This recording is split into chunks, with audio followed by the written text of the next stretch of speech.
Hello, my name is Cortney COF. The legal age for alcohol consumption in the United States is 21, one of the highest ages for legal consumption around the world. There are places where you can start legally drinking with your parents at 14. The legal drinking age in the United States is way too high.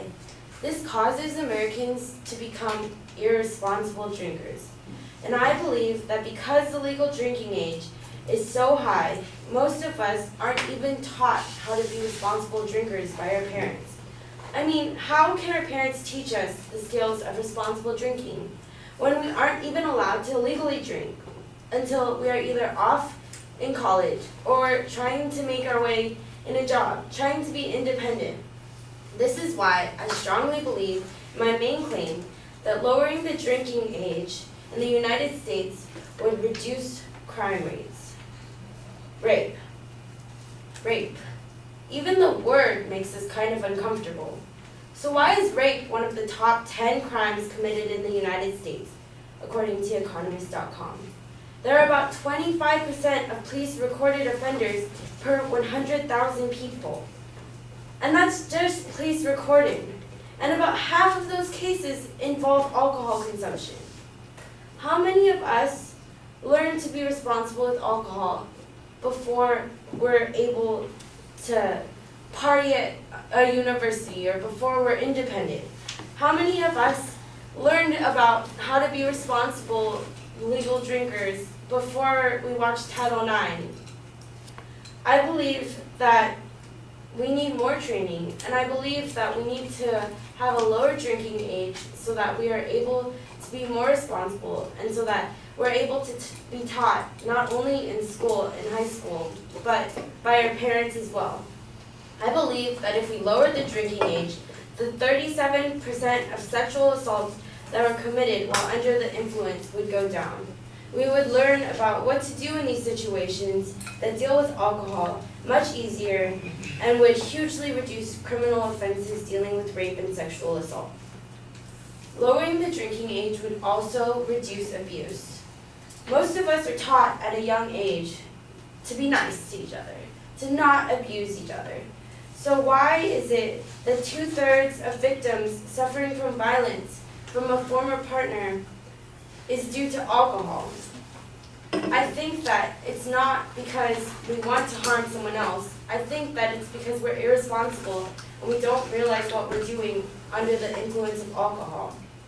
The United States has one of the highest rates of child abuse, according to Insider.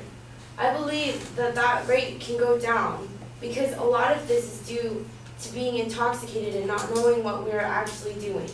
I believe that if we're more responsible drinkers because we learn how to be responsible drinkers at a younger age, we'll be able to lower not only child abuse, but we'll be able to lower abuse in spouse and partner. Lowering the drinking age in the United States would also reduce fatalities by drinking and driving. Motor vehicle crashes are the leading death among ages 15 to 20. And then, according to Forbes, 31% of those deaths involved alcohol. This is opposed to China, which has no minimum drinking age and only has 4% fatalities due to drinking and driving. Russia, who has a minimum drinking age of 18 and only has 9% of accidents due to alcohol consumption. And Germany, who has a minimum drinking age of 14 with parents and only has a 9% of road accident fatalities due to drinking. In the United States, 1.5 million people are arrested for drunk driving. And according to Backtrack, about 1 in 3 people will be involved in a drunk driving crash in their lifetime. That means if you look to your left and you look to your right, one of y'all is irresponsible and is going to drink and drive. Overall, I believe that lowering the drinking age will make people more responsible.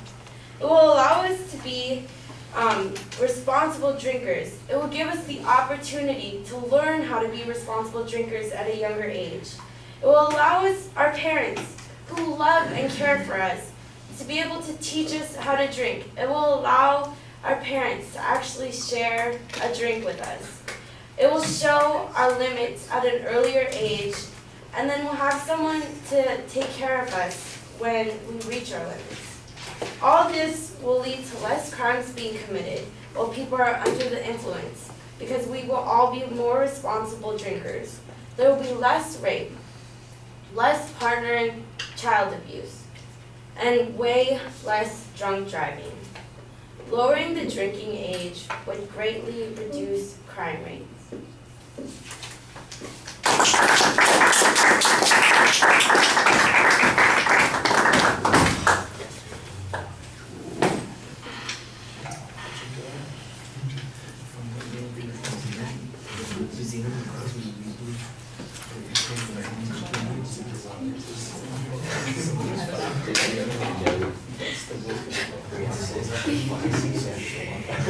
That's enough.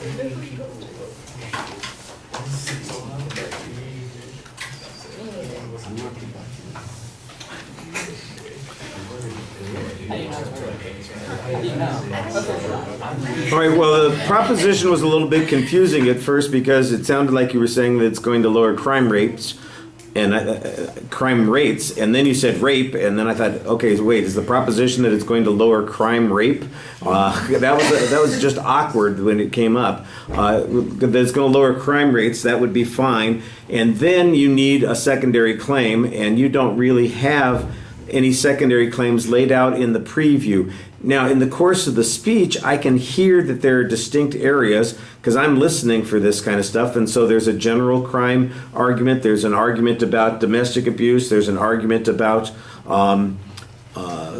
DUIs. So there is an organizational pattern here, but it's not in the preview of the speech. It's not being signposted in the body of the speech.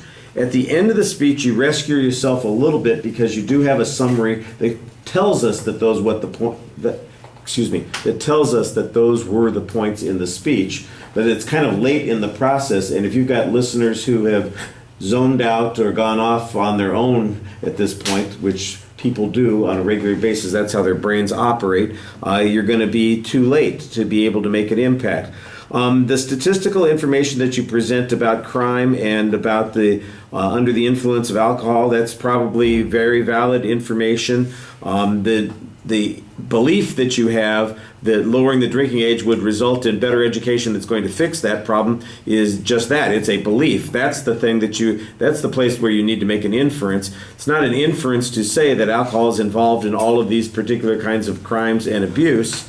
Your inference is that lowering the drinking age is going to make a difference. The closest you come to anything that suggests that is this comparison between the various countries that have different kinds of rates. And it wasn't quite clear. I assume you mentioned death rates. I don't know if it was from DUIs or something else. You had a variety of statistics. If it's DUI related, then there's going to be probably other issues that explain this data. If it's not DUI related, it's some other kind of crime or some other kind of harm that occurs. I think we need clearer data on it. Let's see. I still don't understand, the legal drinking age, that's to purchase and consume in public. My understanding is that in most states, if you want to drink at home and your parents want to give you a drink at the dinner table, that's perfectly fine. So why can't we teach our kids to do this now? Or why do you have to be able to drink to learn to drink responsibly? Why is the education programs that we have now not working? I think that you need to give a little bit more consideration to what's happening now and why it's ineffective, as opposed to kind of just describing these problems that you say result from this ineffective education. You're kind of assuming a relationship there that I think that's where the weak part of the argument is. All right, thank you.